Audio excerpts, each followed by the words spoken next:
معاف کر دے. اور جب اللہ آپ کے گناہ صاف ہو جائیں گے تو قرب خداوندی حاصل ہو جائے گا. اور درود شریف کیا ہے؟ درود شریف بھی میرے بھائیوں یہ کام اعلیٰ طریقے سے کرتا ہے. اس کی اتنے فضائل ہیں، اتنے برکات ہیں. علماء نے یہاں تک لکھا کہ اگر درود پاک کے فضائل و برکات میں اگر دنیا کے سارے سمندر سیاہی بن جائیں اور سارے درخت قلم بن جائیں تب بھی درود کی فضیلتیں جو ہے پوری نہیں لکھی جا سکتی. اس کو اپنا ورد بنائیے، اس کو اپنا وظیفہ بنائیے درود پاک کو. علامہ حسن قی نے یہ واقعہ بھی لکھا کہ بنی اسرائیل میں ایک شخص تھا، اس کا انتقال ہو گیا. بہت بدکار آدمی تھا، سیاہ کار تھا، اتنا زیادہ برا تھا وہ، اتنا زیادہ گناہگار تھا کہ لوگ اس سے نفرت کرتے تھے. جب وہ مر گیا تو لوگوں نے اس کو اٹھوایا اور اٹھوا کے اس کی لاش کو کوڑے پہ پھینکوا دیا. اللہ تبارک و تعالیٰ نے سیدنا موسیٰ علیہ السلام پر وحی فرمائی، اے موسیٰ فلاں جگہ پہ میرا ایک ولی ہے، میرا ایک بندہ ہے، جاؤ اس کو غسل دو، اس کو کفناؤ، اس کی نماز جنازہ پڑھاؤ. سیدنا موسیٰ علیہ السلام نے اس کو دیکھا تو عرض کیے بارے الہ، یہ تو بنی اسرائیل کا بدترین انسان ہے، تو اس کو ولایت عطا فرماتا ہے؟ مفہوم عرض کر رہا ہوں میں، تو اس کو اپنا بتاتا ہے؟ تو اللہ تبارک و تعالیٰ نے ارشاد فرمایا کہ موسیٰ بات یہ کہ واقعی یہ بہت برا انسان تھا، مگر ایک مرتبہ اس نے تورات کھولی تھی، تورات شریف پڑھنے کے لیے کھولی تھی ایک مرتبہ، اور جب اس نے کھولی تو اس میں میرے حبیب کا نام آ گیا. میرے حبیب کے نام کو دیکھ کے اس نے درود پاک پڑھ لیا تھا، تو درود پاک کی برکت سے میں نے اس کو بخش دیا، کہ گناہوں کو معاف کر دیا. تو میرے بھائیوں بنی اسرائیل کا آدمی اگر ایک مرتبہ میرے آقا پہ درود پڑھ لے تو اللہ اس کے گناہ معاف فرما دیتا ہے. تو جو آقا کے غلام ہیں اگر وہ صبح شام درود پڑھیں تو ان کے گناہ کیوں نہ معاف ہوں گے؟ اور جب گناہ معاف ہوں گے تو قربت حاصل ہوگی، اور قربت حاصل ہوگی تو ولایت اسی کا نام ہے، اسی کا نام ولایت ہے میرے بھائیوں. اور میں پہلے آپ کو عرض کر چکا ہوں کہ خدا کی ذات وہ ہماری جنس سے نہیں ہے، وہ جنس سے پاک ہے، رسول اللہ سے، اور جنس کا جنس کی طرف ملاپ ہوتا ہے، تو اس سے تو کوئی ملاپ ہی نہیں ہے.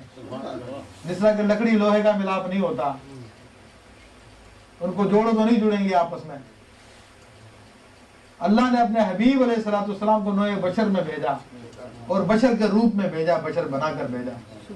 ہم حضور صلی اللہ علیہ وسلم کی بشریت پہ ایمان لاتے ہیں اور آپ کی حقیقت نور ہے اس پہ بھی ایمان لاتے ہیں، کیونکہ آپ کی بشریت کا انکار کرنا کفر ہے، قرآن میں اس کا بیان آیا، اور آپ کی حقیقت کا انکار کرنا، نورانیت کا انکار کرنا تو یہ بھی گمراہی ہے. تو ہم دونوں پہ ایمان لاتے ہیں. تو اللہ تبارک و تعالیٰ نے حبیب علیہ السلام کو ہماری نوع بشر میں بھیجا تاکہ ہم ان سے انس حاصل کریں، ان کی محبت حاصل کریں. اور بات یہ ہے وہ آقا بھی کتنے کریم ہیں، کتنے رحیم ہیں. کوئی بدکار بھی اگر ان کی بارگاہ میں کہتا ہے الصلاۃ والسلام علیک یا رسول اللہ، تو وہ بھی کہتے ہیں تجھ پہ بھی درود ہو، تجھ پہ بھی سلامتی ہو میرے امتی. تو میرے بھائیوں محبت کے ساتھ اگر آقا صلی اللہ علیہ وسلم پہ درود پاک پڑھا جائے تو کیا اس کا نتیجہ نکلے گا. آج ہمیں کوئی بیماری یا کوئی پریشانی ہوتی ہے تو لوگوں سے پوچھتے ہیں یار کوئی ولی تو بتاؤ، کوئی نیک آدمی بتاؤ، جا کے دعا کروا لیں. ہوتا ہی نہیں ہوتا. اور دیکھو سرکار نے کتنا پیارا ذریعہ ہمیں دیا ہے کہ سرکار پہ درود پڑھو، اور سرکار پہ جب سلام بھیجو گے تو وہ ضرور جواب دیتے ہیں. اور جب ان کا جواب آ گیا تو کیا ان کی دعا سے بڑھ کے کوئی دعا ہو سکتی ہے؟ کوئی دعا نہیں ہو سکتی ان کی دعا سے بڑھ کر. تو میرے بھائی اس کو اپنائیے. ہر مشکل کا حل، ہر پریشانی کا حل درود پاک میں ہے. بلکہ میں نے تو کتاب لکھی اس موضوع پہ، اس کا نام ہی میں نے رکھا ہر درد کی دوا صلی علی محمد. تو اس کتاب کو موقع ملے تو آپ مطالعہ کیجئے گا.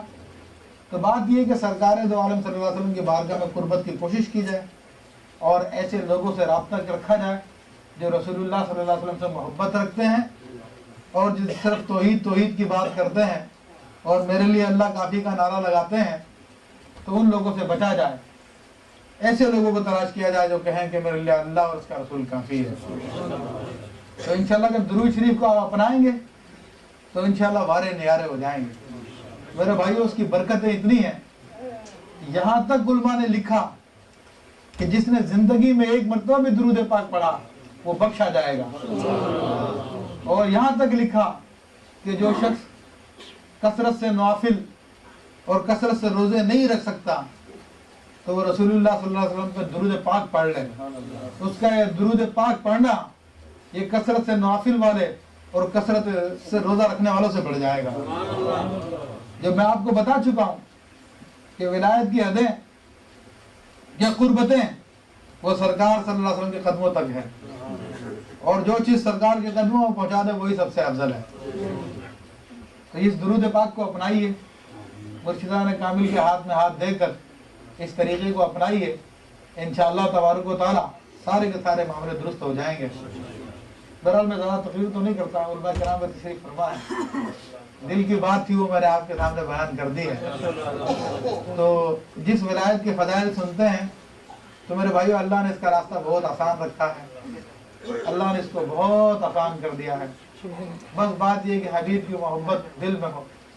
امام اہل سنت اعلیٰ حضرت فاضل بریلوی رحمۃ اللہ تعالیٰ علیہ ارشاد فرماتے ہیں, اے عشق تیرے صدقے, اے عشق تیرے صدقے جلنے سے چھٹے سستے.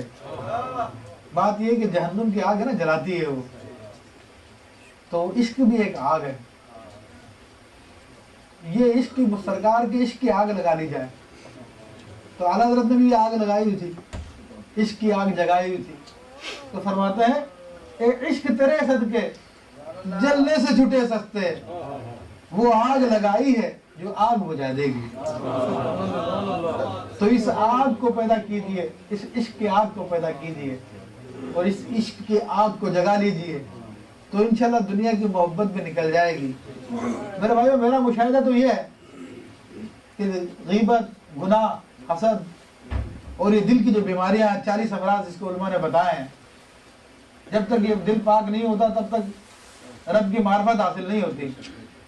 مگر بات یہ ہے کہ دل کی صفائی کسی پریکٹس کے ذریعے نہیں ہوتی ہے, نگاہوں کے ذریعے ہوتی ہے یا حبیب کے ذکر سے ہوتی ہے. حبیب صلی اللہ علیہ وسلم کا ذکر کرتے رہیے, حبیب کا ذکر سنتے رہیے, آقا پہ درود پاک پڑھتے رہیے, تو انشاءاللہ تبارک و تعالیٰ دل کی جتنی برائیاں ہیں یہ علماء فرماتے ہیں ساری کی ساری صاف ہو جائیں گی. اور فرماتے ہیں کہ اس کی مثال ایسے ہے جیسے کہ پانی جب کسی جگہ میں آتا ہے, پانی جب کسی مقام میں بھرتا ہے تو اس جگہ میں جتنے بھی چھچھوندر ہوں, لال بیگ ہوں, چونٹیاں ہوں, کیڑے مکوڑے ہوں,